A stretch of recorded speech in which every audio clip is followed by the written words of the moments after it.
Assalamualaikum warahmatullahi wabarakatuh.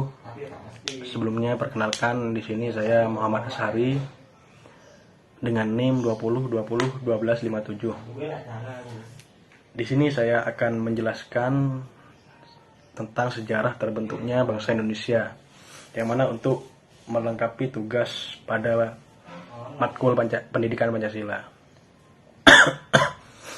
Berbicara tentang sejarah terbentuknya bangsa Indonesia, sejak diproklamirkan kemerdekaan, negara ini itu menganut falsafah bahwa hanya ada satu bangsa di wilayah negara Republik Indonesia, yaitu bangsa Indonesia. Hal itu sesuai dengan tekad para pemimpin terdahulu yang tercetus pada Sumpah Pemuda tahun 1928. Nah, tetapi perlu dipahami lebih dalam bahwa konteks satu bangsa itu yang diucapkan dalam Sumpah Pemuda sangat bernuansa historis, di mana semua manusia atau kelompok manusia yang berdiam di wilayah Indonesia itu punya majikan yang sama pada saat itu, yaitu pemerintah Belanda yang diwakili oleh pemerintah kolonial Hindia Belanda. Nah, ini yang kemudian menyebabkan bahwa rasa persatuan atau kesadaran akan kebutuhan bersama untuk menentang kolonialisme dalam bentuk apapun kemudian menjadi manifest dengan munculnya rasa kebangsaan. Nah, tetapi perlu diingat lagi bahwa proses penaklukan oleh Hindia Belanda yang berlangsung cukup sukses hanya di Pulau Jawa. Nah, sedangkan di bagian timur dan bagian barat itu malah berlangsung dalam periode yang amat singkat, yaitu kurang dari 45 tahun. Aceh dan Papua Barat itu salah satu yang termasuk dalam wilayah terakhir yang kemudian secara efektif dikuasai dan dimasukkan ke dalam wilayah Hindia Belanda. Dan selanjutnya itu proses terbentuknya Indonesia.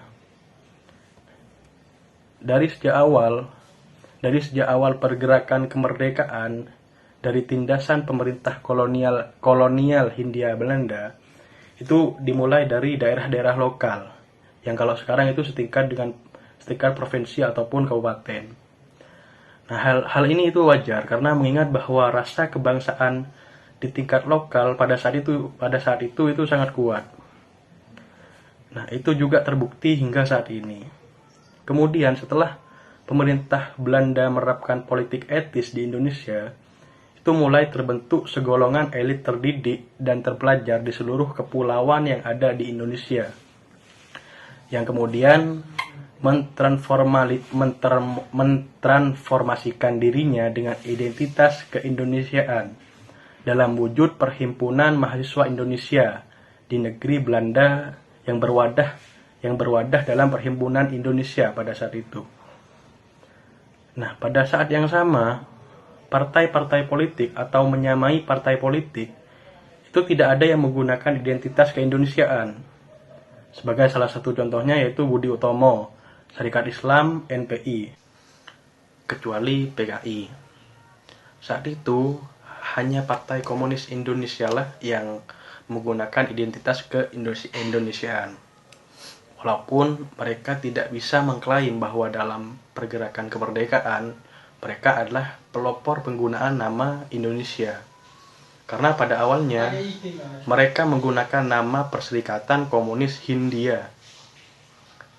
Juga harus diakui bahwa dua organisasi politik inilah yang memperkenalkan identitas keindonesiaan pada dunia internasional.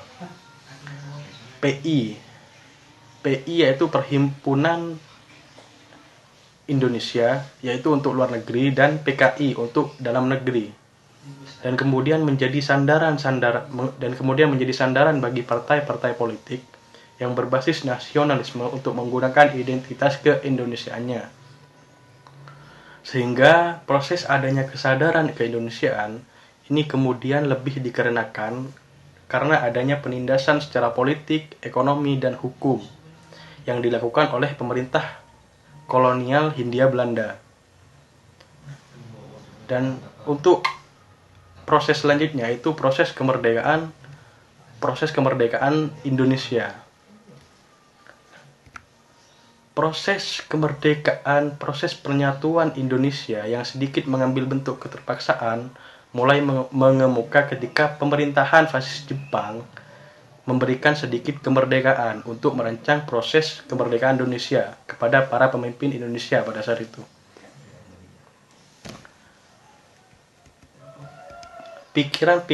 Pikiran-pikiran ini yang kemudian mengemuka, kemudian malah menjadi manifest dalam bentuk negara integralistik yang dalam sejarah perjalanannya justru anti demokrasi dan menjadikan tiap rezim yang memerintah tidak menghormati hak asasi manusia. Nah, hal ini kemudian menjadi basis legalitas pembentukan Negara Kesatuan Republik Indonesia yang dinyatakan dalam pasal 1 ayat 1 UUD Republik Indonesia. Dan untuk sejarah terbentuk Negara Kesatuan Republik Indonesia di sini yaitu ditandai dengan dibacakannya teks proklamasi oleh Bapak Soekarno yang didampingi oleh Bung Hatta. Nah, teks proklamasi tersebut itu dibacakan di Jalan Pengangsaan Timur nomor 56 tanggal 17 Agustus 1945. Dan untuk lebih lanjutnya di sini saya akan bagi menjadi 9 bagian. Nah, di sini dimulai dari tanggal 6 Agustus 1945. Dimulai dari 29 April 1945. Yang mana di sini ada BPUPKI atau dalam bahasa Jepangnya itu Dokuritsu Zumbi Tosakai yang didirikan oleh pemerintahan Jepang yang beranggotakan 63 orang. Itu diketuai oleh Bapak Hajiman Widyo Diningrat. Selanjutnya pada tanggal 6 Agustus 1945, sebuah bom atom meledak di kota Hiroshima, Jepang. Pada saat itu Jepang sedang menjajah Indonesia. Dan selanjutnya pada tanggal 7 Agustus 1945, BPUPKI kemudian berganti pada tanggal menjadi PPKI, yaitu Panitia Persiapan Kemerdekaan Indonesia. Yang di sana atau dalam bahasa Jepang disebut Dokuritsu Jumbi Inkai, yang pada saat itu diketuai oleh Insinyur Soekarno. Pada tanggal 9 Agustus 1945, bom atom kedua kembali dijatuhkan di kota Nagasaki yang membuat negara Jepang menyerah kepada Amerika Serikat. Nah, momen ini kemudian dimanfaatkan oleh Indonesia untuk memproklamasikan kemerdekaannya.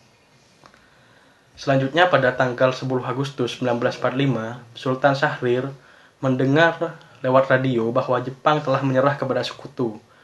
Nah, yang disitu membuat para pejuang Indonesia semakin mempersiapkan kemerdekaannya. Saat kembalinya Soekarno dari Dalat, Sultan Syahrir itu mendesak kemerdekaan Indonesia. Pada tanggal 15 Agustus 1945, di sana Jepang sudah benar-benar menyerah kepada sekutu. Berlanjut pada tanggal 16 Agustus 1945.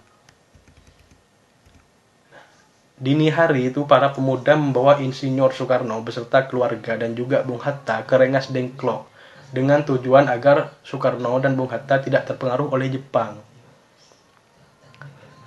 Dan berlanjut pada tanggal 17 Agustus, pada pagi hari di kediaman Insinyur Soekarno, di sana teks proklamasi dibacakan tepatnya pada pukul 10.00 WIB dan dikibarkanlah bendera merah putih, yang mana bendera itu dijahit oleh istri beliau, yaitu Fatmawati. Nah, peristiwa tersebut disambut gembira oleh seluruh rakyat Indonesia. Nah, pada tanggal 8 Agustus ini yang terakhir adalah PPKI mengambil keputusan mengesahkan Undang-Undang Dasar 1945 dan terbentuknya NKRI, yaitu Negara Kesatuan Republik Indonesia. Serta pada saat itu terpilihnya Insinyur Soekarno dan juga Bung Hatta sebagai Presiden dan Wakil Presiden Indonesia pertama. Mungkin hanya itu sekilas yang dapat saya sampaikan, kurang lebihnya mohon maaf. Allahul muwaffiq ila aqwamit thoriq. Wassalamualaikum warahmatullahi wabarakatuh.